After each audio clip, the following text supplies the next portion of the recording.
Hello everyone, Professor Money Peak Trading. Happy Thanksgiving, November 25th, 2022. We're going to talk about the second part of the marijuana stock introduction.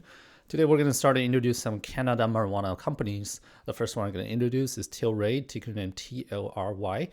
Potentially 100 to 400% upside on their stock price, and we'll introduce why. So really quick disclaimer, we're not financial advisor, please invest at your risks. And we're currently holding Tilray and another Canadian marijuana stock called CGC and the long call options.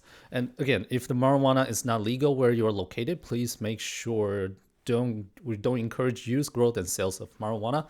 Please consult your local attorneys for any related marijuana questions, okay? So let's talk about this general overview about the Canada marijuana companies in this short 10 minutes video, because YouTube only encourage video about 10 minutes or so. So we're not going to deep dive into too deep, but general overview and tell you what is the pros and cons of this Tilray stock and how likely the stock price is going to go up if the SAFE banking app in US is going to be passed in December 2022. So all these Canadian marijuana companies has a few similar features. First of all, of course, they're all based in Canada, which in the last video we mentioned, Canada is the first G20 country that legalized marijuana. And they all have a low margin problem on their core marijuana business due to the competition among all these peers, and also the competition from marijuana from the black market in Canada. And so because of this low margins, a lot of them actually struggle to survive at the moment. So there's a lot of consolidation, a lot of acquisition among them. You'll see in the news every now and then that one Canadian company acquired another marijuana company for XYZ reasons. And actually a lot of them are trying to enter the US marijuana market, either by acquiring some other US operator, or a lot of them actually, like Tilray, have entered the US alcohol market. And it's kind of interesting. And currently, because none of them have any operation in US on the recreational marijuana, so they are okay. The Nasdaq is okay for them to be listed in the US Nasdaq exchanges right now. So that's why you're seeing a lot of them, TLRY, CGC, SNDL, those most commonly mentioned marijuana stock are actually Canadian companies listed in Nasdaq. And these are the companies that have options to trade. On the other hand, the real US operator, they cannot be listed as Nasdaq because, like we mentioned in the last video, marijuana is still not legalized in the federal level. So Nasdaq doesn't allow the US operator to be listed in Nasdaq. So all of them are listed in penny stock and they don't have options to trade. When I say that, I mean the US marijuana companies. So today we're going to talk about Tilray. And the other feature, before we go into Tilray, the other feature we're going to talk about is a lot of those Canadian marijuana companies that have very low institute money involved. The first table you're going to see is percentage held by institutes. You can see all those marijuana Canadian companies from CGC, HEXL, Tilray, SNDL. Their position percentage of institute held is only about less than 20%. SNDL is even less than 10%, which is kind of unusual. The similar counterpart in the United States are the alcohol companies. You can see down below we put two examples. Constellation Brands, ticker name STZ, has almost 74% of the stock, common stock, being held by the institutes, while the Boston Beer Company is about 84% SAM held by the institutes. So that does make a big difference. The next chart we're going to see, if the Safe Banking Act actually get passed in December, potentially the biggest upside for all these Canadian marijuana companies first is now they can legally bring institute money into the industry. They can do loan.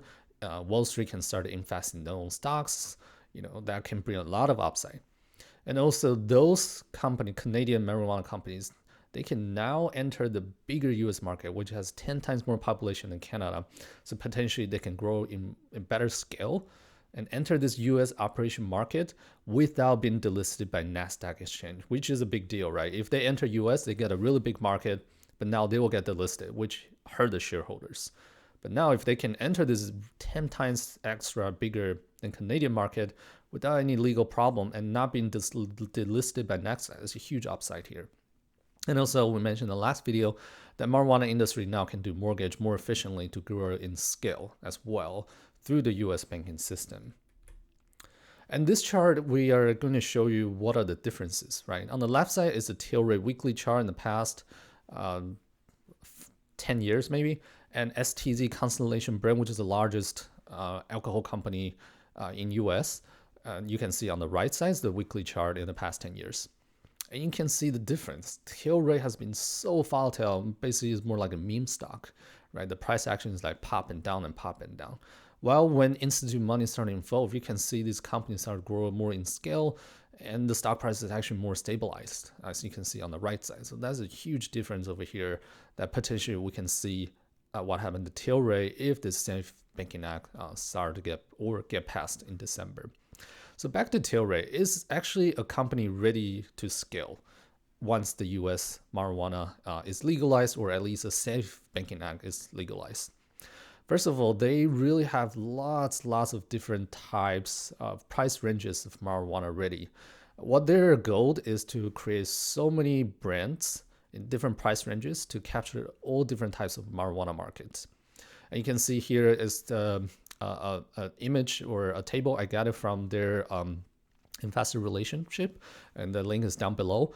Basically, they have medical, they have their own brand. The premium plus, more expensive type of marijuana, they have some. They also have a cheaper economy version of marijuana for a lower income community. Also, on top of that, they actually have been actively entering a U.S. Alcoholic market. And if you look at the earning report, which we're not going to too many details, you can see actually a large amount of their revenues are actually from the U.S. alcohol sales, which is kind of interesting. Because like we mentioned in the previous slide, they have been hit so badly in Canada market. The margins keep dropping. Their revenue growth in Canada is actually not as promising as people originally thought when back to 2018, the Canadian marijuana market was legalized, right? So they started to diversify themselves, not only to marijuana, but to alcohol as well. The other thing we really like about Tilray is ready to expand globally. They actually have supply in Europe, and they're entering the Euro market as well, because not only US trying to legalize marijuana, there's a movement in Europe as well trying to legalize either medical marijuana or recreational marijuana, depends on the country you're looking into. Again, this is a slide we directly from Tilray investor relationship. We don't want to spend too much details on it, but basically you can look at it. It's basically entering all these major European countries like Germany, Portugal, Israel, Poland, Italy, France, UK, Spain, etc. So definitely look at this factor that Tilray has multiple growth expansion in scale in different regions and different markets and different product types. And Tilray also have other great advantages among all these Canadian marijuana companies. First of all, it is the only Canada marijuana company with positive adjustable EBITDA. Among all the others, they're losing money. They're all the negative adjusted EBITDA. Second, Tilray has one of the companies that has the lowest debt to equity ratio. And currently its price to sales ratio is as low as 3.2. So potentially there's a lot of upside here. And the low debt to equity ratio here has a really great benefits is when the US marijuana get legalized or the Safe Banking Act get passed, Tilray actually has a lot more leverage here because they don't have much debt to raise the debt to get into the US market to grow in scale by acquiring some more US operators or some other different ways, like we mentioned in the previous two slides. And this is a chart we actually got from Seeking Alpha, where I just like it so much I just use it. But basically you can see the Tilray is the purple line here. The lower it means the debt to equity ratio is lower. Highest is actually one of the Canada marijuana stock we're going to introduce in that next company called CGC. Actually has one of the highest debt leverage. We'll mention why in the next video. But here, Tilray is one of the lowest. So it's really ready to raise more debts to help it grow. So come back to Tilray itself, right? So even, if one natural question is the Canadian counterpart is actually kind of losing money or low margins, right? Institute cannot get into the money, then how can they get all those monies currently to expand so aggressively, right? We're going to answer in the next few video slides. Look at the Tilray here. So previously, early 2021, it actually has a nice pop, right? Because it's a meme stock. There's a movement on some legalized and a movement, and the GME, AMC, all the stocks did pop. So a lot of people looking at the charts like, okay, the previous high is $37. So now if this thing happens, say banking act get passed in December, yeah, TLRY is going to go to $37. Right, that's a typical beginner error mistake made just by looking at a chart. Chart tells us a lot of things, but often only half of the story. If you look at the right side, the weekly chart in the past 4 years for TLRY, this stock just constantly has a huge drop. This actually tells us something. That often tells us TLRY actually really bad stock dilution, and it is right. Looking on the left side is how much TLRY stocks shares outstanding throughout 2018 until now, from 75 million shares all the way down to 600 million shares. I've never seen a stock get diluted like this with the current about $4 billion valuation. Like, gosh, it's like 9 times dilution in the past 4 years. And you can, looking at the right side, this is how much they got diluted across the time with the histogram. So this is telling us this company doesn't really respect retail shareholders, since most of the stocks are held by retails, since there's not much institute money involved. Currently, it's about 80% held by the retails, and they don't respect the shareholders. What they do is, this is how they get cash. When they run out of cash because of this aggressive expansion, they raise more money through stock dilution. And that's why, go back to the previous chart, you're seeing the TLRY in the longer term just have a parabolic down, because this dilution is crazy, right? Like 9 times. And could it happen, in the next few months? Very likely, right? And unless the Safe Banking Act get passed, and in the detailed terms, they do allow the institute money to come in, so they have a better means and ways to raise funds, then yeah, maybe they will start doing this crazy dilution. So this is something you definitely need to raise as a red flag, that this kind of stock is high risk. It's definitely not a Warren Buffett type of stock.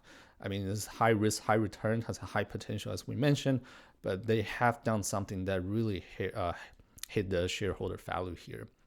And we just want to highlight.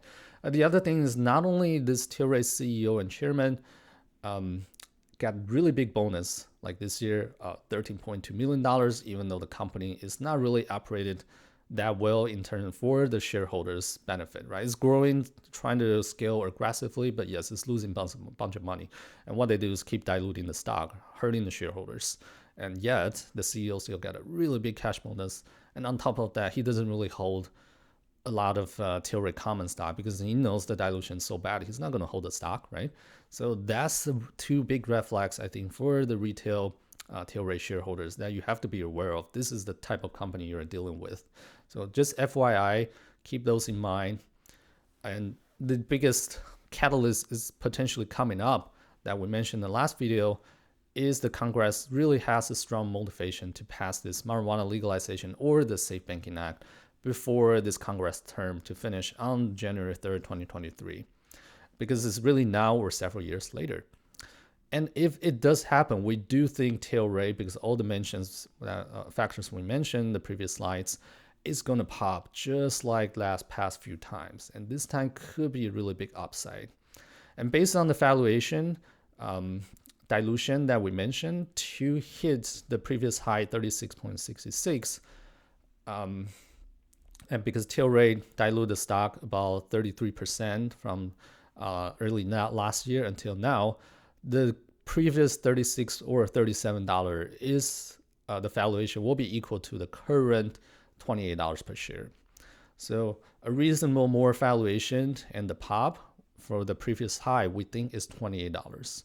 And consider current bad rate hikes and the general market sell off, within $28 is a really good top for this potential pops.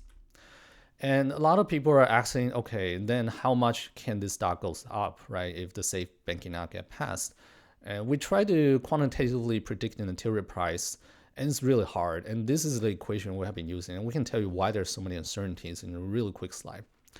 The TLRY stock price will based on the TLRY operation itself, right? Minus the stock dilution factor that we just mentioned, which is really bad. But when will it happen? We don't know, right? And there's actually this week, Canadian marijuana stock dropped a little bit because Colombia producer actually competition started to kick in because Colombia is actually legalizing marijuana as well, and they have a cheaper farms there that can potentially export their marijuana to Canada, making these Canadian operators even lower margins. And of course, marijuana safe banking act passed is a huge catalyst. We have been talking about it, but we have to see the terms, right? We don't know any details yet. We don't even see the draft right now. And when it gets passed, there will be short squeeze, there will be gamma squeeze, there will be hype. Those are unknown factor. And basically, we have to see the general U.S. stock market strength as well. When the marijuana safe banking act gets passed, we don't know when, of course. When it passed, where S&P 500 will be traded at, right? It's going to sail off to the year low, or it's going to push into 4,200 or 4,100 because of the low inflation data that's going to be released on December 1st. December 13th, we have PC and CPI data. And of course, December 14th, we have FOMC, where Fed is going to decide when is the next interest rate hike is, or how much it is. We just don't know. There's so many unknown factors. And plus other and timing. So all these factors combined is making this prediction really difficult due to all this uncertainty. But basically, currently, our model suggests 95% confidence interval once the safe banking act gets passed in December, TLRY has a chance to push into $8 to $20. So that means 95% of the chances TLRY is going to hit into this price range. Of course, we're being conservative, which here still means 100 to 400% upside. Is it possible to push into $28 previous high, equal to last year $36 TLRY stock price valuation? Possible, or even more higher because of all the hypes, and since this is such a big reform. So anything is possible, but this is our current price level prediction for TLRY. So yeah, make sure to follow us on Money Pick Trading on YouTube, Instagram, Facebook group, and Twitter. If you're interested in our Discord community, feel free to check us out on www.moneypicktrading.com. We have a really excellent track record. We post in our website as well, so feel free to check out. Thanks for watching this 60-minute video for TLRY. I'll see you guys in the next video. Bye-bye.